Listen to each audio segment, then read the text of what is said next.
Welcome back to Moon Harbor Heroes. Today's issue is Storyteller, issue 17, Like Ships. On the cover, we see two people, in full-body swimming suits, sitting on what looks like a raft in the middle of the ocean, staring up at the sky. In the constellations, we see a fox and a lynx, maybe fighting, maybe dancing. We turn the page and our story begins. The first page of our comic opens on the storyteller at a beach. He's in one of those old-fashioned striped bathing suits and has sunglasses over his eyes. He lowers the glasses to look at the readers, saying, "As we explore concurrent hearts, time's needle flits and tears apart. Lives are not consecutive, one after the other, not generational like daughter from mother. No love can jump around like a hare, from the ancient past to a future far out there. And here find the lovers in an ocean adrift, in this next Storyteller issue, Like Ships." He puts the sunglasses back on his face and lifts the comic up to read it. It has the cover we saw earlier. We turn the page and our story begins. Hi everybody! Welcome back to another Crossing the Seven Stars game. I'm T, and I'm going to be playing one of the iterations of Missing Lynx and Vixen in this game. And with me today I have... Mani Yangilmau.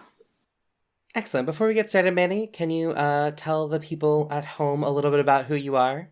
Yeah, I'm a Baltimore-based performance artist, director, writer. I like RPGs, just overall nerd. Perfect. But today we are playing Knowing You, which is a two-player prompt-based RPG by Summer. Summer can be found at Just a Summer Job on Twitter, and I believe at Just a Summer Job on Itch as well. If that is incorrect, I will update that in the show notes and re-record that. So Knowing You is a two-player prompt-based game where we actually start at the end of a relationship and work our way all the way back to the beginning. So the very first scene we play or questions we answer will deal with the last time we ever saw each other. And then we go back and answer questions through a bunch of different iterations of our relationship. Before we start, we will answer 5 questions about our partner written down, and we will actually share those answers at the end of this. So that's actually the first step. But before that, I guess we should probably pick we don't need to know anything about our characters besides a name and when and where we are. So with this being the iteration of Crossing the Seven Stars, the only stipulations of this are that we don't end up together, which Knowing You inherently does, and then that we name each other. So Manny will name me and I will name them. So Manny, where do you want to have this take place? Trying to think of a time period that was not depressing. Oof. Let's set it in the future. Ooh, I really like that.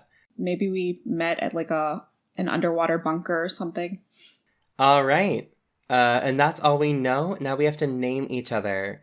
All right, so to go first, I think your character is named Dox, D-O-X. Yours will be Shervindar. We'll go with Cher for short.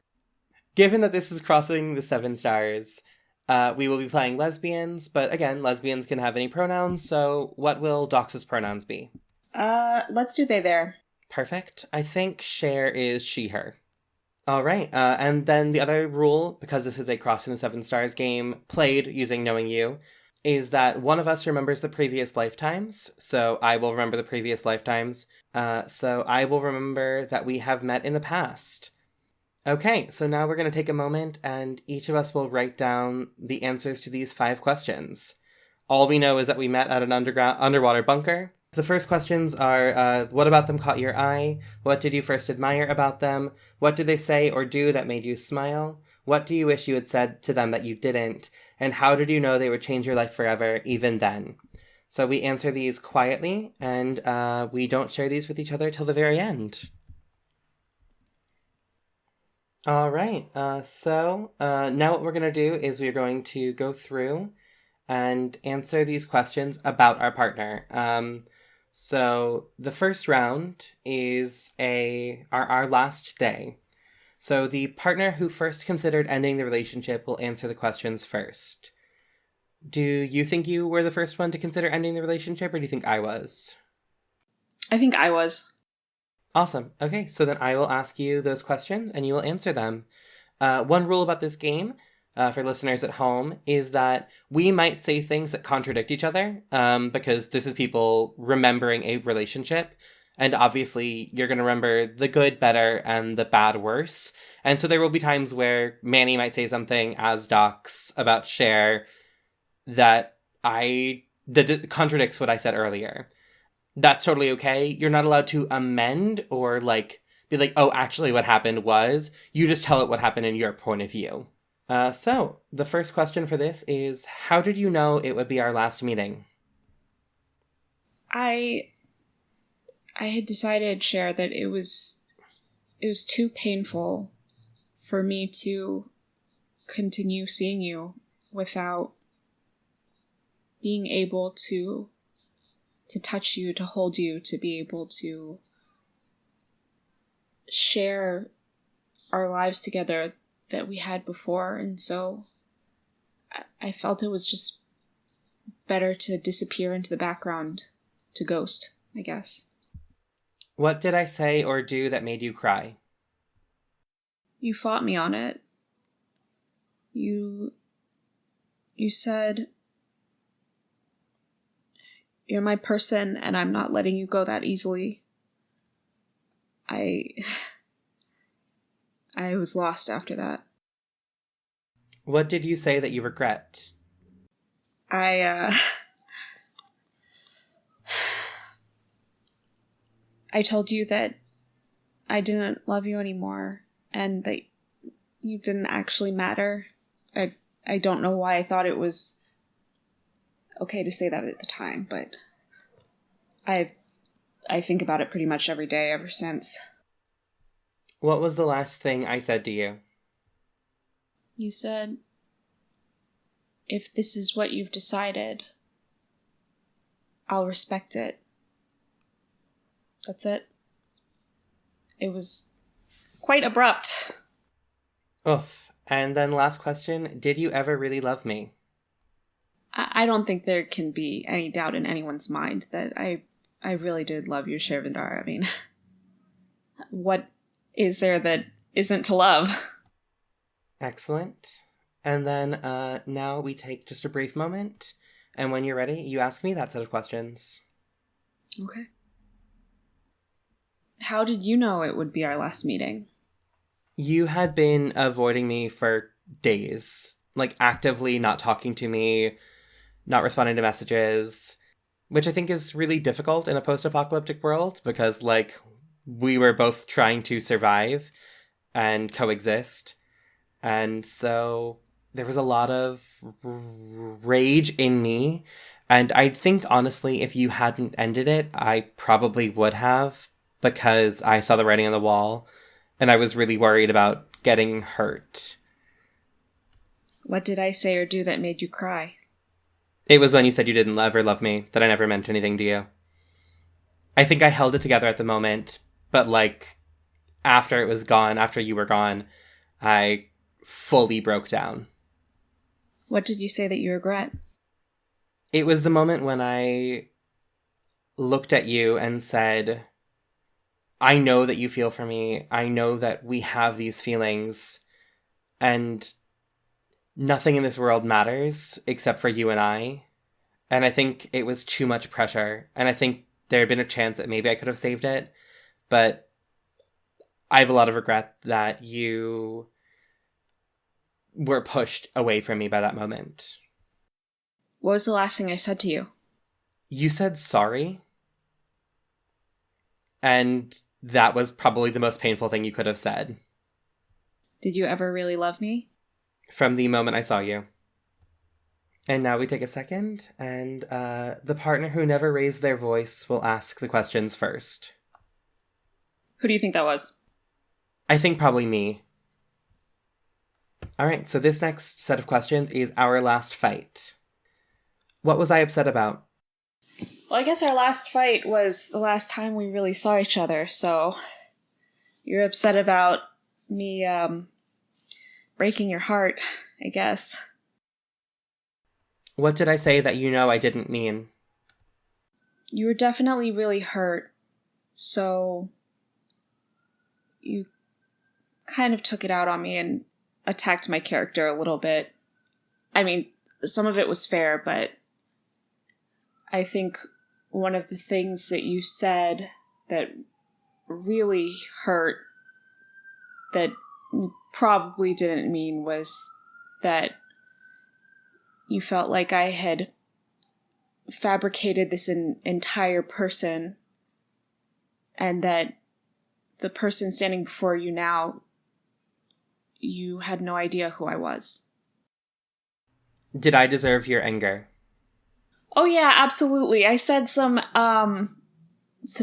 terrible things. I mean, we were so young. I didn't know how to. I was never in love before. I didn't know what to do when, things were no longer healthy. Did you resent me for mine? For a while, I think. I didn't understand why it had to be the way that it was and why your anger lasted for so long. But that faded over time for sure. Were you willing to forgive me? Of course. I could never... I couldn't stay mad at you. I've never been able to. I couldn't. What was I upset about? Ironically for me, I don't think that I think of that last fight as our last fight. I think Cher very much thinks of like that last fight as past the point of fighting. I think that our last fight was like a couple weeks earlier, or even a couple days earlier. And I think it was just one of those like, you snapped about something really small. We have to seal up our homes every night to ensure that like the gas doesn't get in, the poisonous gas from the outside. And I think like I thought you were coming home, so I didn't seal it up. But you weren't coming home, so the gas got in and like I got a little bit sick. Like not deathly ill, just like stomach flu-y. And you like blew up at me about it. What did I say that I didn't mean? You called me childish and you called me immature, and it was just a lot of like attacks of that nature. Of like, I wouldn't have survived in this world had it not been for you. You were the only thing keeping me alive here. When we talked about like the fact that though you are the stronger one, we had this equal relationship and both of us needed to exist together to make this work. Did I deserve your anger? I think so. I think I got really reactionary to you getting reactionary. And like I get very cold when I'm angry. So it was a lot of like passive aggressiveness. And I think that you probably deserved it for blowing up. But also we've talked about the fact that we don't communicate well. So despite having these conversations, I think we could have handled it better. Did you resent me for mine? I don't think so. I think I was just mainly sad because I really loved you, Docs, and I could tell that, like, this wasn't about the door being open and me getting sick. This was about you knowing that this was over. And I saw the writing on the wall. And so I think it was like, I was really hurt and really sad, but I don't think resent ever crossed my mind. I don't think I was ever angry at you for making the choice to end it. Were you willing to forgive me?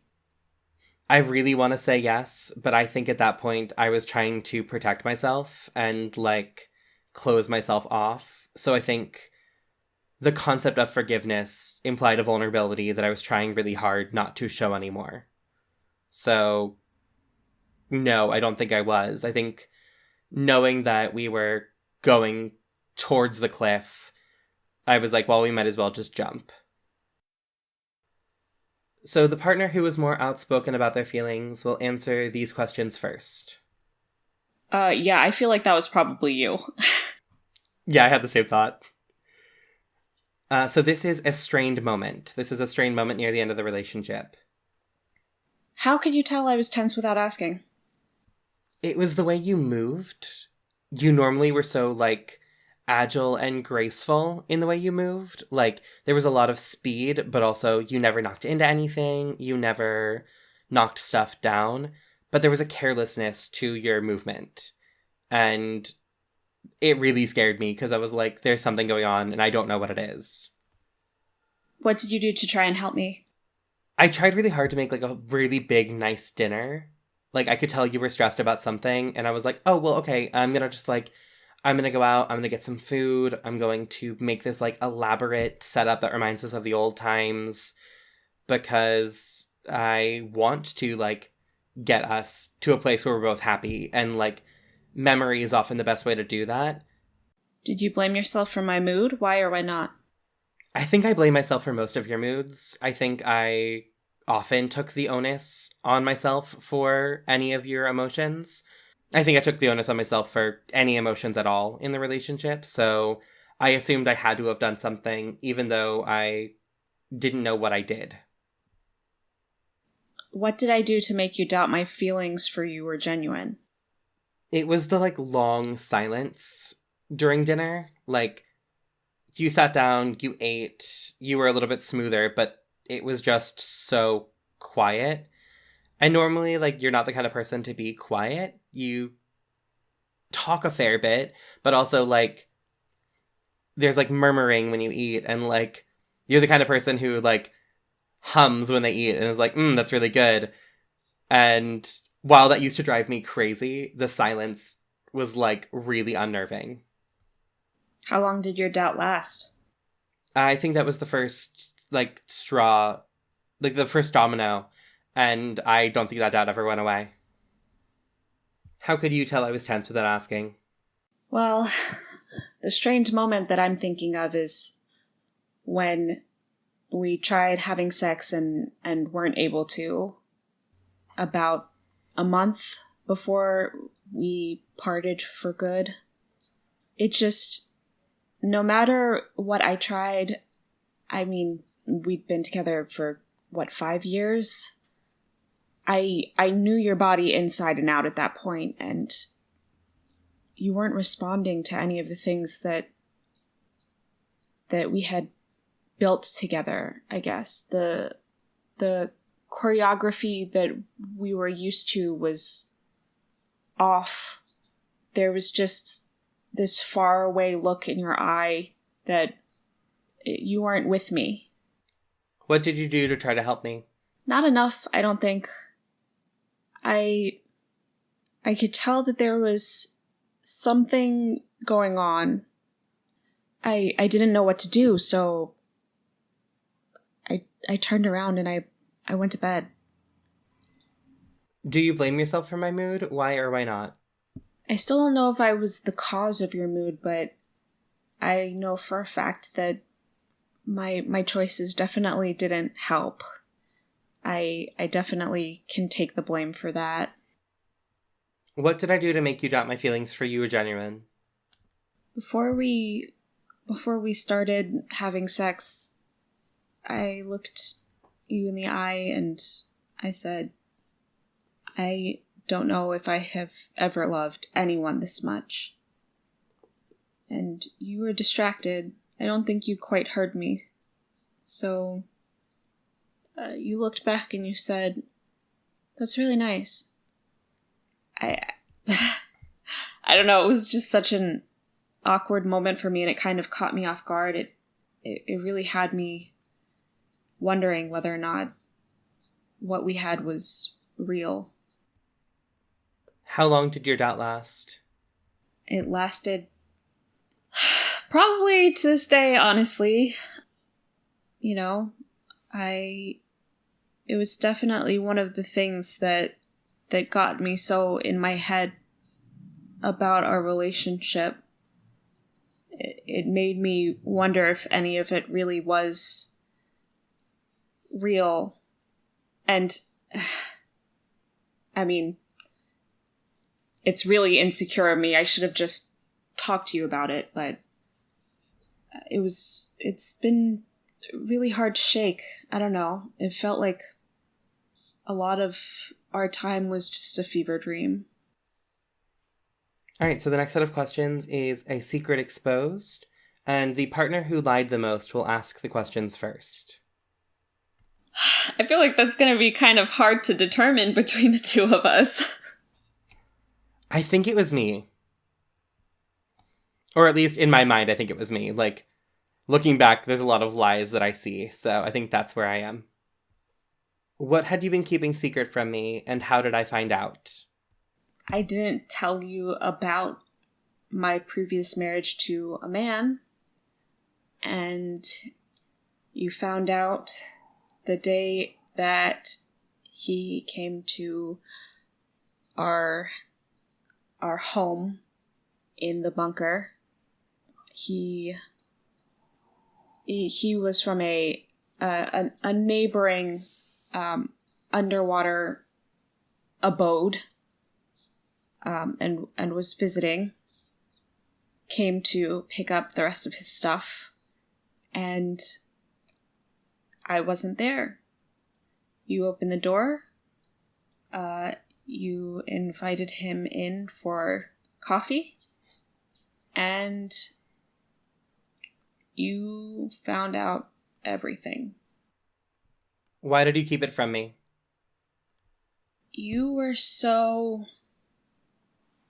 confident and strong in yourself.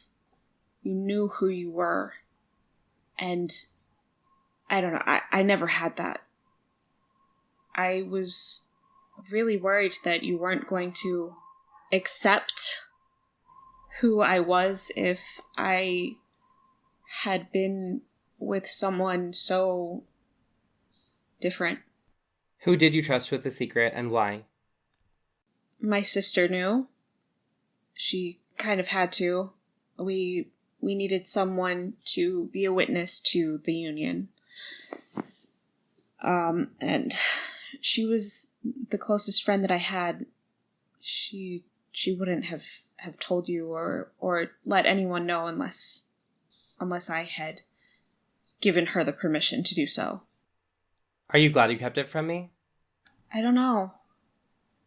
I'm glad for the ease that it allowed for us to be able to grow as a couple outside of expectations, outside of me fearing that it would get in the way of our relationship. But I mean, the blowout that it caused, honestly, I mean, there's no way that I could possibly be happy about that.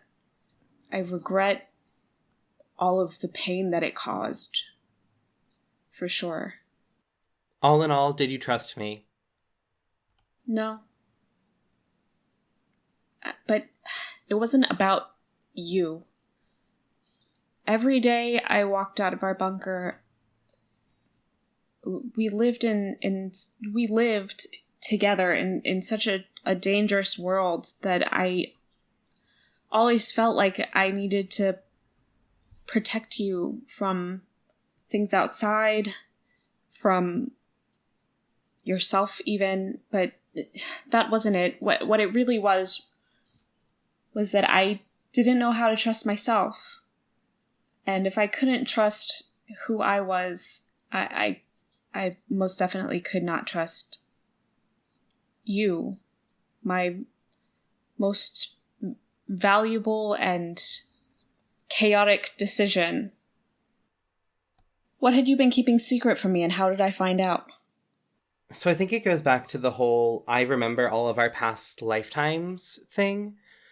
I had this, like, premonition-y sense that, like, we were soulmates and destined to be together, but also, like, that it was going to end in maybe not violence, but negativity and explosions, essentially. And I think that one of our friends casually mentioned it to you, because they were like, oh my god, isn't Cher so funny with her whole, like, you two are soulmates from past lives thing? And I think it came across as a surprise, because you're like, what are you talking about? Why did you keep it from me? On our first date, you told me you didn't believe in magic. And that you didn't... It wasn't even that you didn't believe in soulmates, it was that you didn't believe in magic. And I had been, like, talking about, like, the magic of the stars and the magic of the world, even though the world that we were in was terrible and scary. And you were like, I mean, I think we make the magic we want in the world, but there's no inherent magic in it. And I was like, oh, well, then they're definitely not going to believe this thing that I felt the second I saw them. Who did you trust with the secret and why? We had a neighbor who was kind of like our best friend. And I think I had known them longer than you had. I had known them for probably my entire life. And I don't think I knew how jealous they were of our relationship, which may have been why they said something, even like offhand and callously. But I have known them forever, so of course I trusted them. Are you glad you kept it from me? Yeah. I think you wouldn't have ever spoken to me had you known that. Like, I think it was so much pressure. And you had this whole, like, we have to do the work to make the relationship work thing, where I had this, like, predestination thing. And I think you would have felt a ton of pressure by that concept. So, I don't know, I think a large part of me thinks that that is why we fell apart, is because you learned that secret. All in all, did you trust me? Definitely. One of the reasons that I even bothered staying when you said, like, you didn't believe in magic is because of the effort that you wanted to put into making the world magical for me. And this, like, inherent strength that you embodied to make the world feel safer and to protect me. And I don't think I needed that protection, but also it felt really nice to be protected. I'm not even gonna lie, this is getting, like, sad. If I cry by the end of this, I blame you. I know. It's heart-wrenching. I know, right? The questions do get a little bit happier, which also is kind of sadder because, like, as it gets happier, you're also like, but shit, it ended so poorly. I know! Oh. All right, we'll take a beat, and then when we're both ready, we can go on to the next set of questions. The partner who wanted to move in together will answer the questions first. I think that was me. That feels right, yeah. So I'll ask the questions first, then. When did you start considering me when making plans for the future? Oh, sorry, this is Our Future is the name of the category here. So, when did you start considering me when making plans for the future? As soon as I saw you, I was already planning our wedding, the kids we were going to have, the future that we would share if the world ever resurfaced. I had this vivid image of us walking along a beach, and not a hollow beach, a real beach. It was so vivid in my mind. I just knew that someday it would happen. I mean, it didn't, but you made me feel like it did. What did you sacrifice for the plans I had made? A little bit of my adventurous spirit.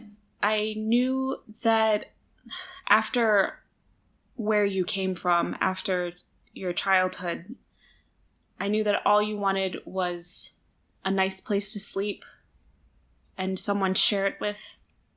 And I don't think I realized how much time that would consume.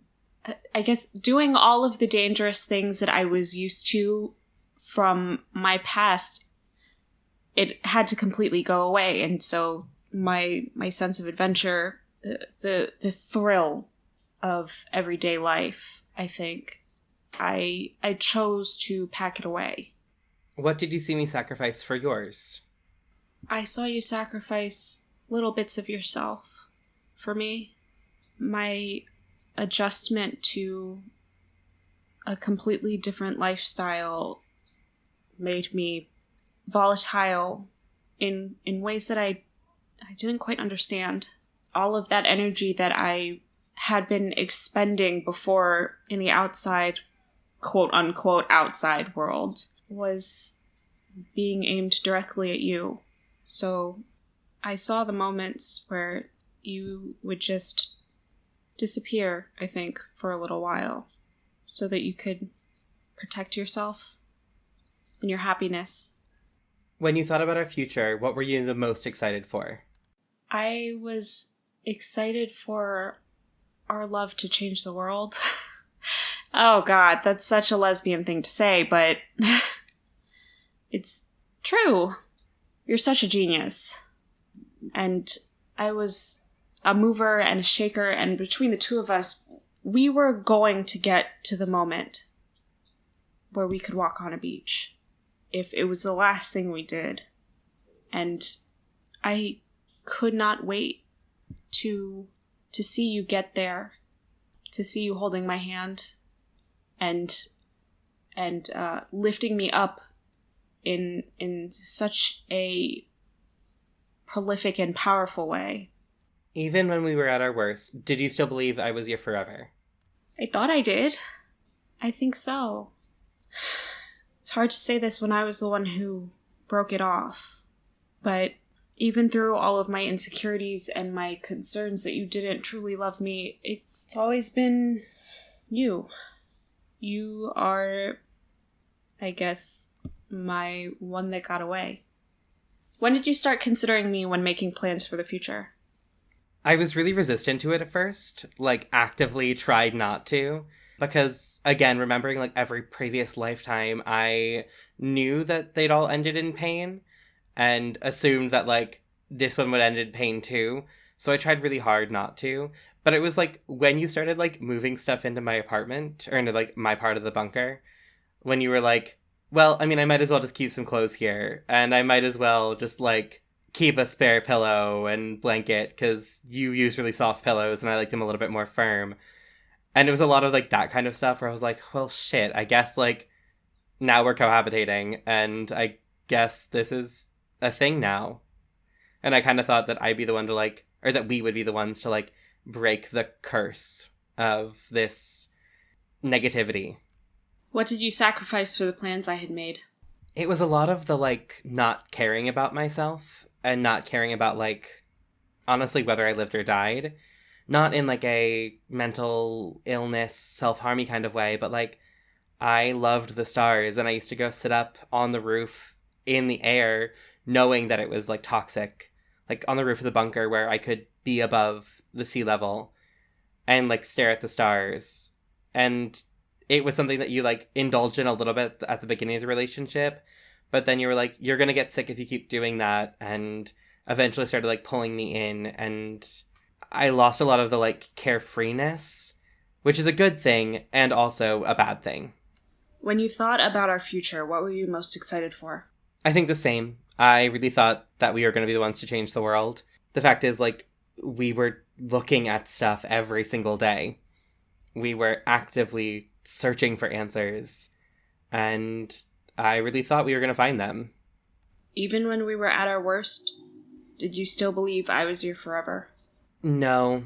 I really tried to, but there were moments where I thought you were, but at our worst, I was like, this is it. This is the end. This is when we end in fire.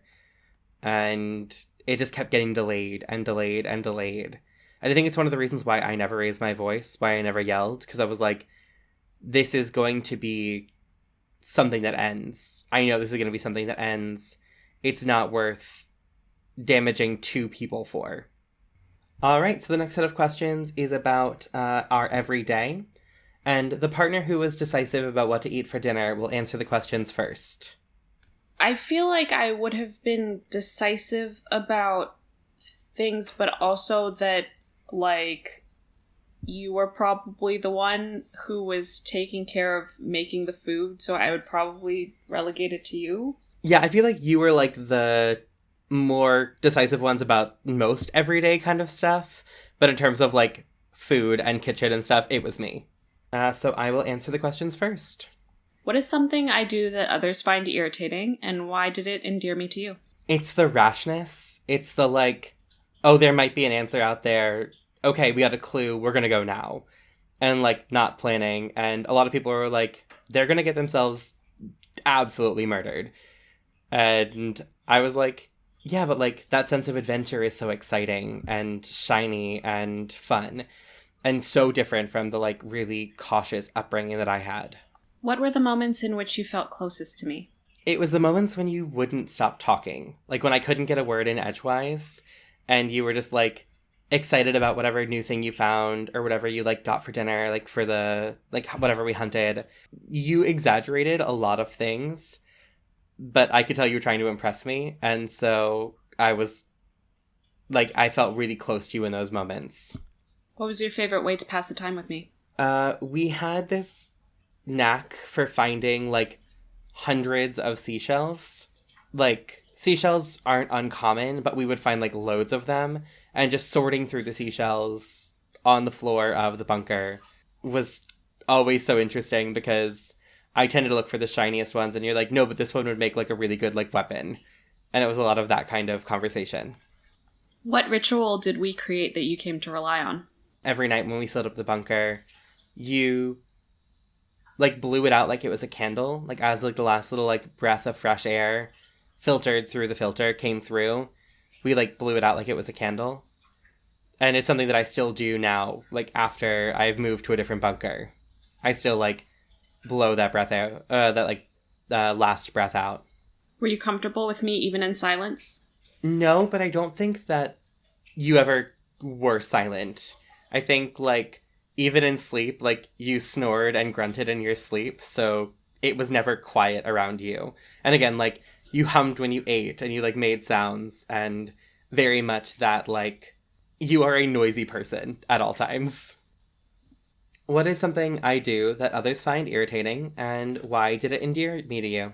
You start almost every interaction with the phrase, okay, but picture this.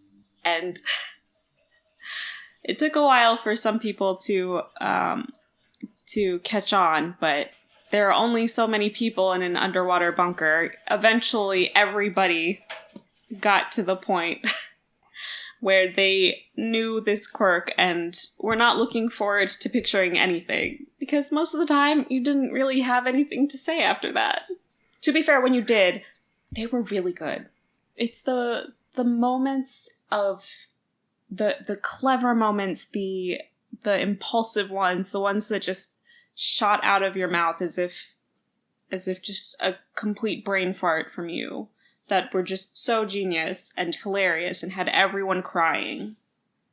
That is why I loved it so much. What were the moments in which you felt closest to me? It was in the beginning when you were a little bit healthier and we could go up and look at the stars, just feeling so vast and just so connected with everything, and you being a part of that everything. Those were definitely the moments when I felt like there was no beginning and no end between us. What was your favorite way to pass the time with me? I'm torn. One of them was in the morning before you would wake up. I would just lay there for, it felt like hours, just looking at how peaceful you were, playing with your hair. But if we're talking about when you were awake, I would definitely say finding shells was my favorite way to pass the time with you as well. What ritual did we create that you came to rely on? You found these books. I still have no idea where you found books, but you did.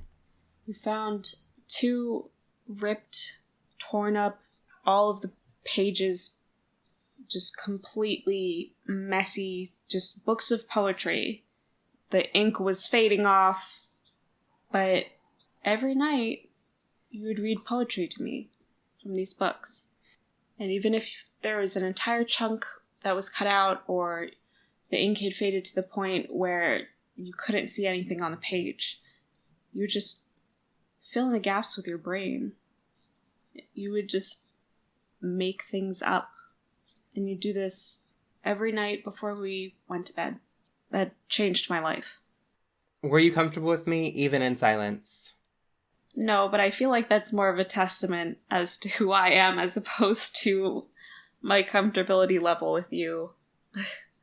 My brain wouldn't stop going. So any silence was deafening.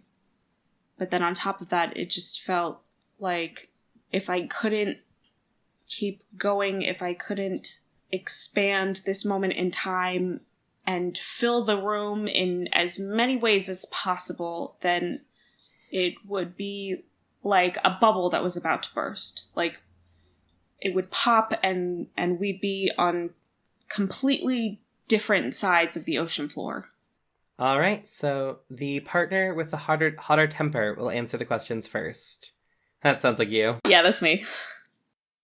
Sorry, this is our first fight, and this is some time ago, so this is earlier in the relationship. What did I do that made you angry? You had seriously hurt yourself in a way that could have been prevented. You weren't being mindful of your surroundings, and you, I don't know how you did this, but you came home and there was just a chunk of you missing, and you were bleeding, and it was a mistake, of course, but you weren't paying attention. In what way did I misunderstand you? You thought that me expressing my anger was a way of showing that I didn't care about you because I was yelling at you while you were seriously injured. I felt like you thought that I didn't love you because I was being so, what you said was cruel in the moment. You used those words. I was only trying to express how much I loved you. And, yeah, that was pretty fucked up now that I think about it. Why did you continue to argue even when I tried to reconcile? I was worried. We had talked about how dangerous the situation had become for everyone involved. People were getting sicker so much easier. There was barely any food that we could get that was fresh. There was absolutely no medicine to speak of. I mean, I had to sew you up myself. All of those things were running in my mind as I was looking back at all of the other dangerous things that you had been doing and ignoring me about when I was expressing my concern. I wasn't sure it was going to get through your skull, honestly. And you do have a thick one. Were you in the right, or was I? I don't think there was a right or a wrong. Probably. I mean, you have every right to your body and to what you do with it. I was just, I didn't want to lose you. I was wrong. I was wrong for not being able to show you the care that you needed in that moment. What did I say to make you forgive me? Well, you said a lot of things. But I think the one that I remember the most is that you said, trust me. Just trust that I can do this. I can do this on my own. Trust that I will take care of myself. And, I mean, after that, I didn't have anything else to say. What did I do that made you angry? It was actually a couple hours before that incident. It was like the day when I left right before I got injured. And it was one of those where you were like talking down to me a little bit. And I don't think you even recognized that I was in anger. Like, I was feeling this much like frustration with you. Because I think you were trying to be so like cautious and protective. And I was just like, I just want to go for a swim. I just want to go out and like be on my own. I don't need protection. Yeah, it was very much that. It was like, I don't need you to coddle me. I'm not a child. In what way did I misunderstand you? I think you thought I was playing, like, my, like, frustration. You, like, joked about it a little bit, and you were like, okay, yeah, I get that I'm a little overprotective. But, like, you thought it was like me like teasing you about it, but I was actually really annoyed. Why did you continue to argue even when I tried to reconcile? I think by the time you realized that like I was actually frustrated, I was already like on my way out the door. And I was like, we'll talk about this later. We'll talk about this when I get home. Because honestly, I was annoyed and didn't want to have the conversation. And I think I left before we could reconcile. Were you in the right or was I? You were in the right when it came to wanting to protect me and wanting to communicate about it. I think I was in the right for my frustration. What did I say to make you forgive me? It was after I got home and was seriously injured. There was never an I told you so. It was just like, you were so angry that I was so hurt. And though I was admittedly frustrated that you were yelling at me while I was bleeding out on our carpet, there was a lot of like love in it. And I could tell that you were really affectionate in your fear. And that really endeared me to you. Because I think it was the first moment where I realized, like, oh no, they would actually be pretty devastated if we were done. The partner with the most baggage will answer the questions first. I think that's it's you. me. Yeah. What insecurities did you carry over from the relationship before ours? I don't think I had a relationship before ours. I think, like, this was my first serious adult relationship. And so a lot of the fears were about my insecurity, because you were a little bit older than I am, and also, like, I knew you'd been in relationships before. I didn't know you'd been married, but I knew you'd been in relationships before, so I was really terrified that, like, you were more confident and mature and, like, capable of being in a relationship. When I shared with you my own insecurities, what did you do to allay them? I think you probably expressed some of those same concerns, like that I was so young and immature in a lot of ways. And though I think it was probably not healthy, I think I probably used that. I think I probably used sex as a tool in that capacity to be like, no, look how like adult I am. Like, I can have sex well, like a person. That was probably not healthy, but I do think it probably allayed your fears a little bit, at least in the moment. Were you fearful that I would hurt you? Given what I knew about our past, absolutely. Had I hurt you already unknowingly? No, I don't think so. I think you may have done things that were hurtful, but I don't think I acknowledged that they were hurtful. I don't think I ever, like, felt any real pain from it. I was very much, like, in rose-colored glasses world, and that whole, like, BoJack Horseman, when you wear rose-colored glasses, all the red flags just look like flags kind of thing. In what ways did you feel more distant from me after this? At that point, I really thought that sex was all our relationship was, because that was how I assuaged those fears. And I was like, oh, they're never going to see me as a person. They're going to see me as this sexual object. And I thought we were never going to, like, be anything serious. What insecurities did you carry over from the relationship before ours? I think I learned pretty quickly in my relationship with Paul that telling people the truth when it's going to hurt them isn't always necessarily the best idea. And so sometimes it's just better to internalize things. I was very insecure about expressing how I was actually feeling because I honestly didn't know how it was going to be. It wasn't exactly encouraged in my relationship. So I didn't feel like I could express myself. When I shared with you my own insecurities, what did you do to allay them? You were worried a lot about whether or not I took you seriously. In some ways, I think I thought that I was taking you seriously. but I also didn't necessarily trust that everything that you were saying was actually how you felt. So I did my best to be positive and encouraging in those moments and to keep us moving forward. And I tried to be physically affectionate as much as I could. Were you fearful that I would hurt you? Yes, I was. Had I hurt you already unknowingly? I don't think it was anything that you did.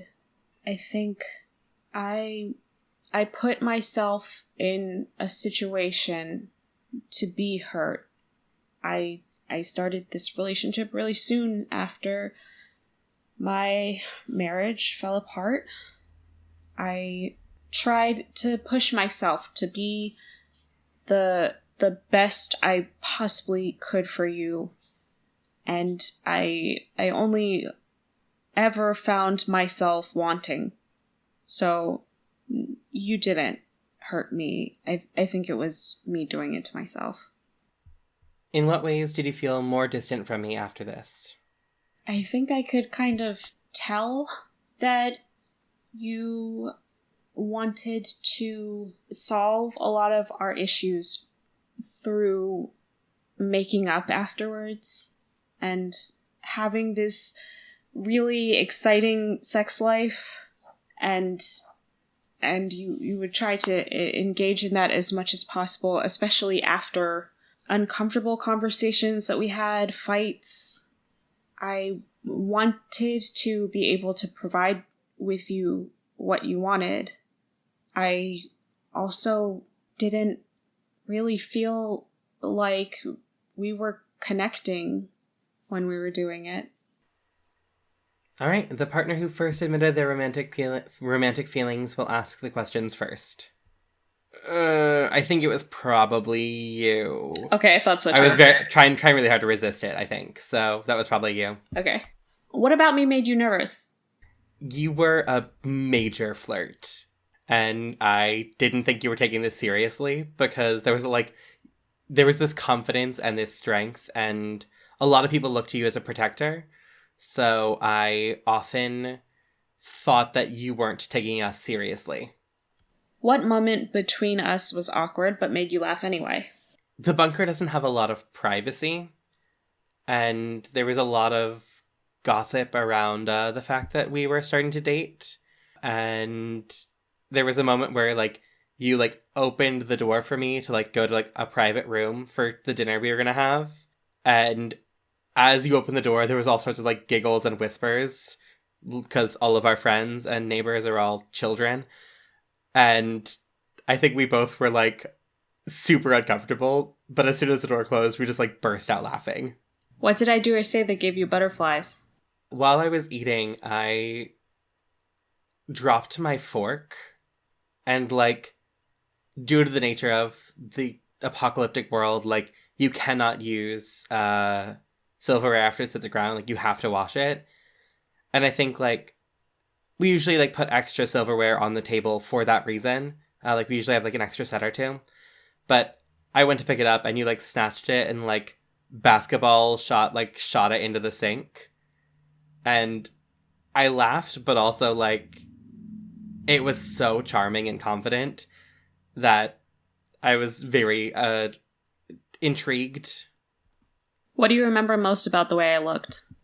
You had this scratch across your face, cut across your face. It wasn't scary or intense, but it was just a cut that started right around the middle of your cheek and went up to about your ear from something you'd been doing earlier, some adventure you'd been on earlier.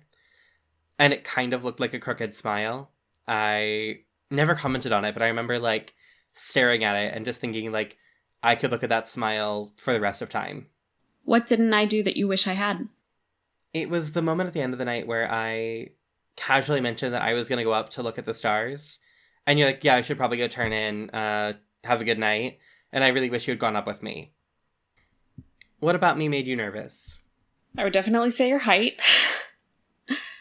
And your laugh, it was just so boisterous and loud, and it made me nervous because I was worried that I was never going to say anything funny ever again, and I'd never be able to hear it.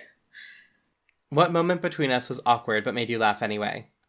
You tried to get me to do impressions of old dead actors. I can't act. I barely watch any TV or any of those outdated technologies.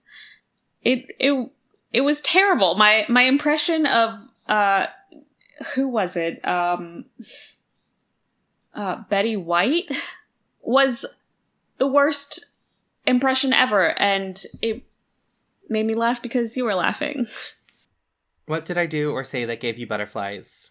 You looked at me really intensely, and you said, "Have we met before?" What do you remember most about the way I looked? You were smiling so much, and your eyes would just shine, just every time you would. I couldn't stop looking at it. You were just so intrigued and leaned in to anything that I was saying. What didn't I do that you wish I had? You didn't ask me to come with you when you went to go look at the stars. All right, so typically if we were playing this in person, we would then hand our questions to each other and have each other read them in silence. But I do think for the audience listening, we should probably answer them out loud so the audience can get the full experience there. First question, what about them, or what about me, caught your eye? You were fighting with some punk who had tried to steal your food ration, making a ton of noise and kicking the shit out of them. What about me caught your eye? You literally glow when you move through the water. I don't know if it was like the suit that you were in or whatever the case may be, but when you passed the window, I recognized you as my soulmate. What did you first admire about me? The first thing I admired was how tall you were. Oh my god, you're so tall and and so strong. You loomed over everyone and everything, and your long copper locks just swayed. It was like magic.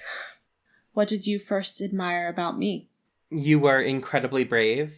There was literally nothing you were afraid of, even in a world that was actively falling apart. What did you say or do that made me smile? You came racing into the bunker in this, massive hurry. But as soon as you saw me, you, winked at me. And I just got this, full body blush. And, I'd heard about you before. I'd heard that you were, really charming and a flirt.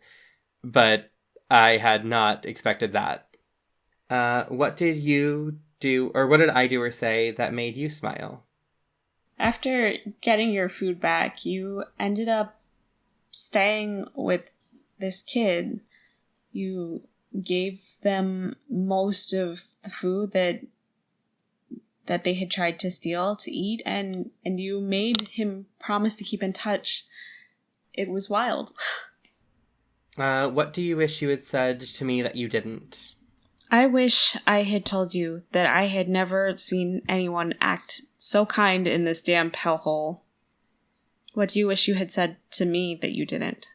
I wish I had told you to fuck off. Honestly, because you were such a confident fuck that it either would have totally blown up in my face, and that I probably wouldn't have had to deal with the heartache that came later, or you would have been incredibly allured by it.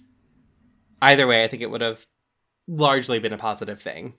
How did you know I would change your life forever even then? I suddenly remembered all the pain I'd felt in previous lifetimes, and I knew I was going to go through it again with you. But that it would also be the best experience of my life. How did you know that they would change your life forever even then? I knew that you were going to allow me to open up and explore different aspects of me that I had never been able to even fathom before. All right, and for the last question, do you regret knowing me? No, not at all. Do you regret knowing me? A little. I think as my first relationship, that was huge and monumental, and yeah, it was a big one. And I don't think I will ever have a relationship that is like your relationship with me. We turn the page and see the storyteller once more, this time swimming at the beach. Above him, the clouds are gray and menacing. He turns and looks at us, saying, "The future is grim, and they're still not together. And do the clouds foretell more treacherous weather?